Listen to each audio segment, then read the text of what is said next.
Yo, squad, I'm back at it again with another video.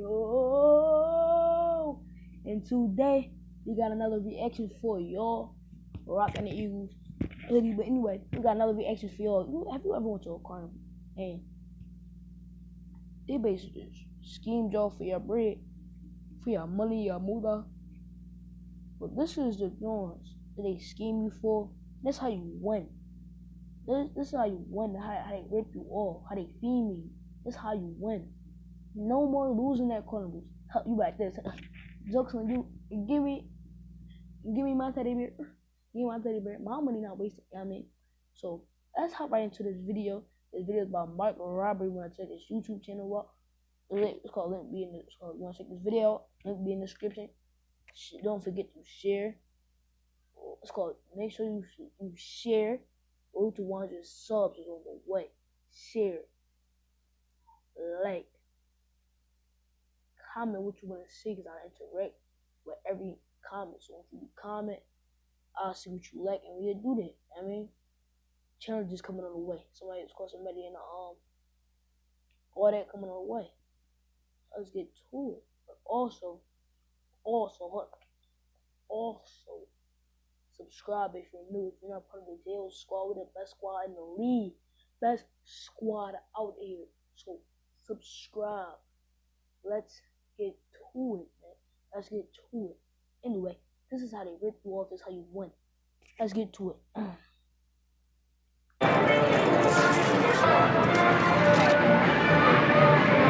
11 feet. 11 feet.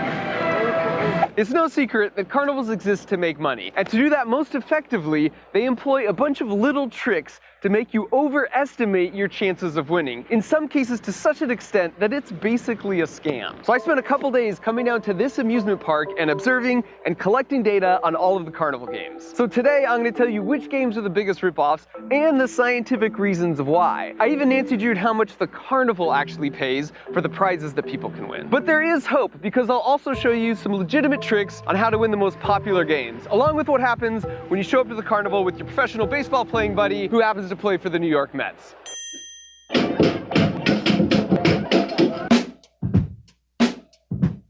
Let's get started. Hey.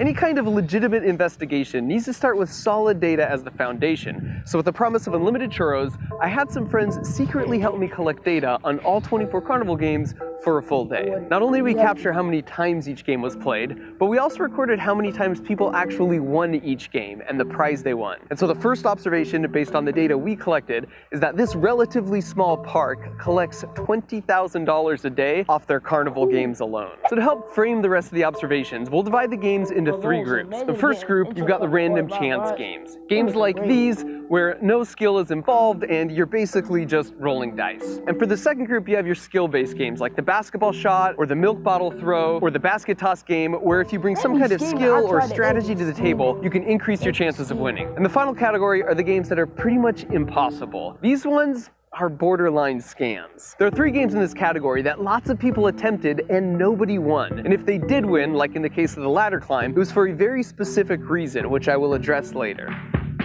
So let's start by talking about the random chance games. Calculating your chance of winning here is pretty straightforward. You just divide the winning outcomes by the total outcomes and you get a percentage. So in this case, there are about 1,600 total cups and 160 winning cups. So that's a 10% chance, or 1 in 10 throws will win. There are a ton of games similar to this, but the catch is they always use balls that are lightweight and have a high coefficient of restitution, meaning they bounce really well off things. This makes it much less likely the ball will end up where you originally aimed it. To illustrate this point, think how much easier this game would be with beanbags, which are heavier and don't bounce. With a ping pong ball, however, any imperfection in the aim of your original throw is magnified, which essentially randomizes things. If you have no skills, these are the games that you want to play. But don't get too excited, because even when you win, you lose. After some investigative work, I uncovered the source where they ordered their prizes from, and so even if you got lucky and won on your first throw, it would cost you $1.50 for a prize that cost them 45 cents.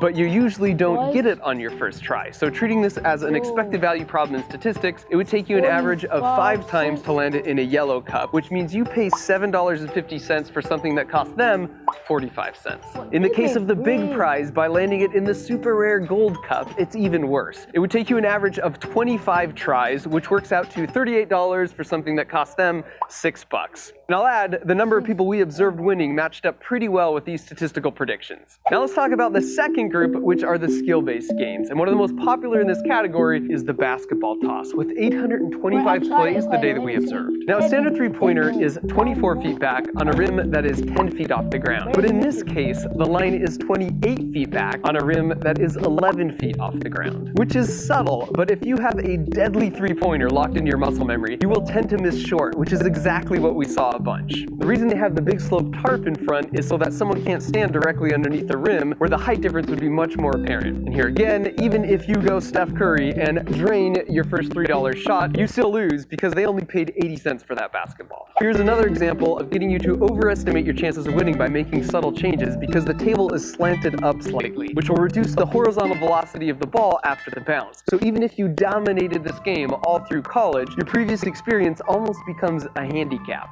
This measure your pitch speed game is borderline fraudulent as their radar gun registers about 15 miles an hour too slow. And I know this because I measured the distance and then recorded it in high speed and counted the frames. This pitch was clocked at 69 miles per hour, but it's much closer to 84. For the milk bottle game, the only catch here is the bottles are metal and therefore heavier and more stable and harder to knock down than a typical bottle of that size. I've seen some carnivals though where these are bottom weighted, which would make them more steady and thus less likely to tip. To figure out which kind you have, you can ask to hold it, and the point at which it balances on your finger is the center of mass. The key to winning this game is hitting them right here with a hard enough throw to introduce sufficient kinetic energy. But don't throw it too hard because we noticed those who threw their hardest usually sacrificed on accuracy. About 1 in 14 people knock this over on their first try. And then finally we have the basket toss game. And the key here is to have your first bounce hit on this front lip to reduce the kinetic energy enough that it won't bounce back out. About 1 in 10 throws will win on this game according to our observations. And now this brings us to the final category of the near impossible games, and there are 3 of them. On this first one, the goal is to shoot out this red star completely with this automatic BB gun. So the best strategy is to basically shoot a circle around the star to cut it out. Not only are the guns not accurate or precise, but the bigger issue is that you start out doing really well because there's enough surrounding paper for the BB to easily rip through like this. But Newton's third law tells us that you can only push on something as hard as it can resist your push. So at the end you have these barely supported pieces of the star that just move out of the way when the BB comes without building up enough stress to rip the paper. Out of 120 plays, we saw nobody win this game all day. The spring bottle game is also impossibly difficult. Again, it's a lightweight object that's really bouncy to encourage randomness, but the actual inner diameter of the ring is really close to the outer diameter of the bottle. This means that any throw besides this pretty much perfect one will send the ring bouncing away without settling in on the bottle. If you really want this bear, I suggest going on Amazon and getting it for $47. I literally can't tell you how much money this will save you because of the 840 rings we saw thrown, none stayed on the bottle. Which brings up sort of an obvious rule of thumb. If you want the feeling of winning a game, do not stop at any booth that offers really big prizes. And for the final near impossible game, let me reiterate that as a carnival owner, the most lucrative games are those which the customers overestimate their chances of success. No game is a better example of that than the ladder climb. There's a subtle issue with this game that I think people realize but don't internalize the significance. The ladder converges to be supported on the wall at 1 point instead of 2. If it was attached at 2 points, it's like crawling across a rope bridge, which is pretty easy. Let's pretend this is you, and if you shrunk all the weight of your body down to the average location, we call that spot the center of mass, which we'll mark with this dot. And once again, we can double check this is the right spot because it balances perfectly on one finger. If you draw imaginary lines connecting the different support points, that creates an area. And as long as your center of mass dot is within that area, it's impossible to fall off. But as soon as your center of mass dot is even a little bit outside of the area of supports, you start to rotate and fall off. And this is true no matter which way you orient it. If you've ever bent over to pick something up, you actually know this fact, whether you realize it or not. In this case, the region of support is between the back of your heels and the tips of your toes. When you reach over, you will naturally move your butt back to keep your center of mass in between those support points. And if you don't believe me, try picking something up while standing against the wall so you can't move your butt back. At the very moment your center of mass gets beyond your toes, you start to tip over. In the case of the ladder game, you're only connected at one point. So even though it looks wide because of the ladder rungs, that area of support reduces down to a line. So if you don't keep your center of mass directly above that line, you will start to rotate and fall off. In other words, to win this game, you basically need to be able to crawl across a tightrope. And you might think, well, I can do a slack line, so I can do this. But a slack line is actually much easier for two reasons. You can flail your arms and legs out to adjust your center of mass to keep it directly above that line of support. And your center of mass is higher, increasing your mass moment of inertia, making you more stable. In the same way, it's easier to balance this umbrella when it's extended versus when it's collapsed. So while there are a few videos that say tricks like maintain 3 points of contact, they're all basically useless, because keeping your center of mass directly above a line is just something you have to get a feel for that takes a lot of practice. But once you've had enough practice, this is the one game of the carnival that's basically all skill, so you can win every time and clean them out. Unfortunately, the carnival owners know this, which is why it's also the only game with this super lame caveat. So now that we were carnival experts, I called up my buddy Matt Winokur, who was recently just drafted to play baseball for the New York Mets, to maximize our chances of winning any skill game that had to do with throwing.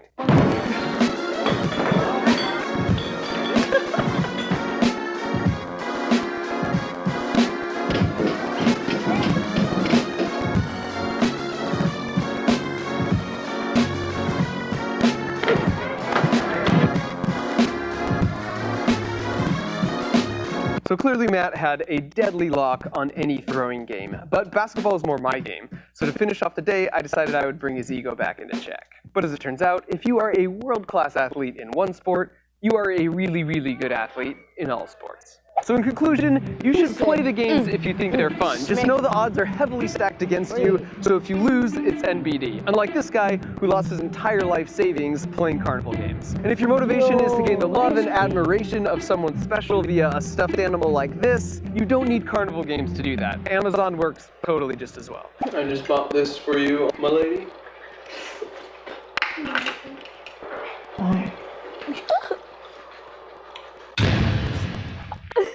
I like to learn new stuff. I recently got a new camera, but user manuals are lame. So I went online to Skillshare.com, who are also kind enough to support this video, and I followed along with my camera as an expert explained via video all the different buttons and functions. It was super useful and way easier than reading a black and white manual in 7 languages. Skillshare has a bunch of different courses from photography to graphic design to marketing to even making videos like this one. It's less than $10 a month, and that gives you full access to all their courses, and the first 300 people to use the link in the video description get 2 months free to try it out. So if you appreciate the work I put into these videos, don't give me money. Click the link in the description and expand your mind and learn something new yourself. Thanks for watching.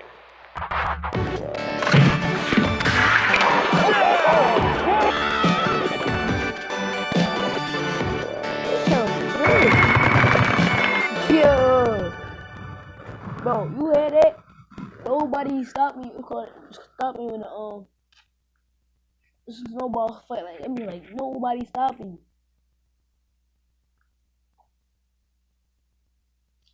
Anyway, what's up? Alright, let's go. I don't know if y'all like that video. Yeah, I mean, let's go. Comment if you want to see more videos like that. Like that's true. Like, they be paying you for your money. So now I'm gonna learn how to balance my weight. When I go on that joint. Hold tight. Walk, cross slowly. Keep my body centered. And bro, that range on that junk be 10. So it's like it's basically like you can't do it. Oh, cause you know that little bucket joint, you throw the ball in there. I hit the back. I hit the score. That joint was perfect, beautiful. Came right back up. So now I'm going. So now I know if I hit the bottom first. Boom. Let's call it if I give it an underhand throw. But if I give it an underhand throw, I can't give it too much power. It's probably gonna bounce back out. So hit that bottom joint first. In there. But anyway, I'm not gonna keep that too long. They'll squad we out. That squad out here, not here. out here, man. Let's get to it. Road to 100 subs. Road to 100 subs and beyond. Let's get it. Grind season. It's grind season. You know how when the new 2K come out? This is my 2K. This is my 2K. This YouTube channel, this is my 2K. It's grind season. Grind season. All day, every day, baby. Anyway, let's get to it. There's Squad. We lit. We out. Popping. Peace. Oh.